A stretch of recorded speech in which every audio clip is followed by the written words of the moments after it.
The U.S. military saying one of its coalition airstrikes aimed at ISIS may have unintentionally struck Syrian forces. It happened in the eastern part of the country on the 5th day of a fragile ceasefire. The Associated Press is reporting that Russia claims at least 62 Syrian soldiers are dead.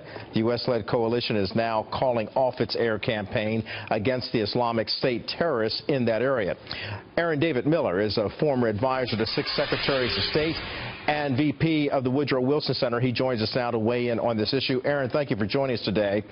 Pleasure. You know, from the onset, there was doubt that this fragile cessation of violence in Syria could be achieved. And now, less than a week old, it appears the ceasefire is in jeopardy. Why? Too many moving parts, too many different agendas, external powers, specifically the U.S. and Russia, that may have a tactical coincidence of interest, but whose strategic goals with respect to Syria are fundamentally different. And the reality is that the actors on the ground are going to control the ceasefire. It's arguable, frankly, whether Assad can control his own militias.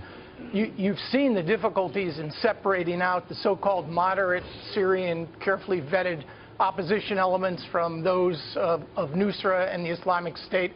And just in general, after 5 years of bloody civil war, hemorrhaging terrorists and refugees, you have a fundamentally unsettled situation on the ground. And you saw it today, if the reports are true, that the United States unintentionally struck Syrian military positions near Deir el-Zor alongside an effort to strike the Islamic State.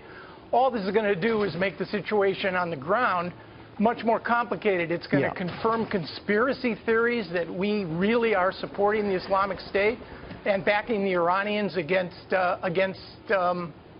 Shia. Aaron, I mean, you really put out a mouthful there, because when you look at that, all of the forces on the ground there are in such close proximity to each other.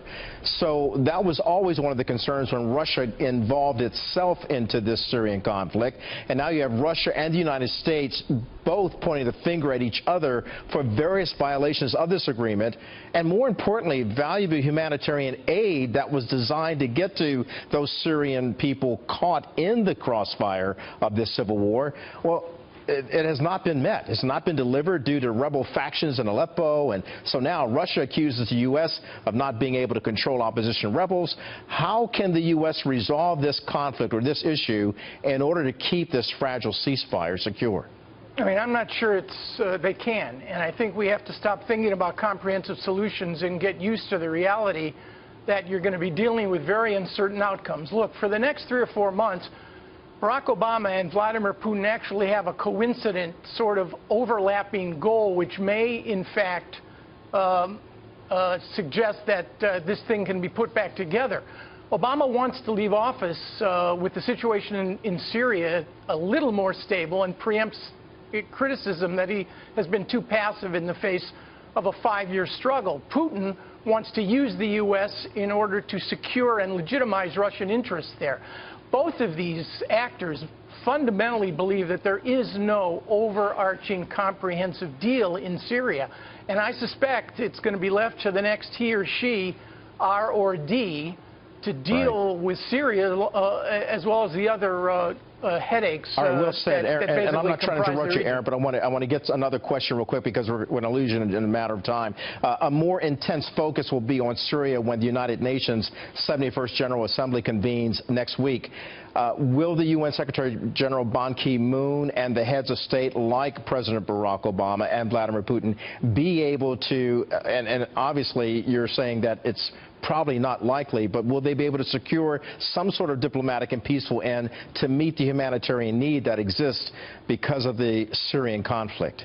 Highly unlikely in the next week or so. Really highly unlikely. 3 powers control the situation on the ground in Syria right now: Russia, Iran, and Turkey. Wow. And that reality, because of demography and geography, will probably remain the case and dictate the situation over the course of the next year. And what does that mean for the millions of people who have been displaced, who have already fled? They're now in a refugee status. You even have the Pope coming out saying the world needs to open up its arms to refugees. But you know, with that goes the concern about each country's national security because of trying to vet those refugees who are fleeing what's unfolding in Syria.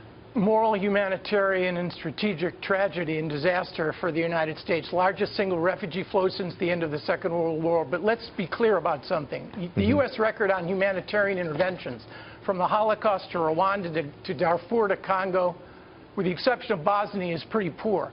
This is not just a Barack Obama problem.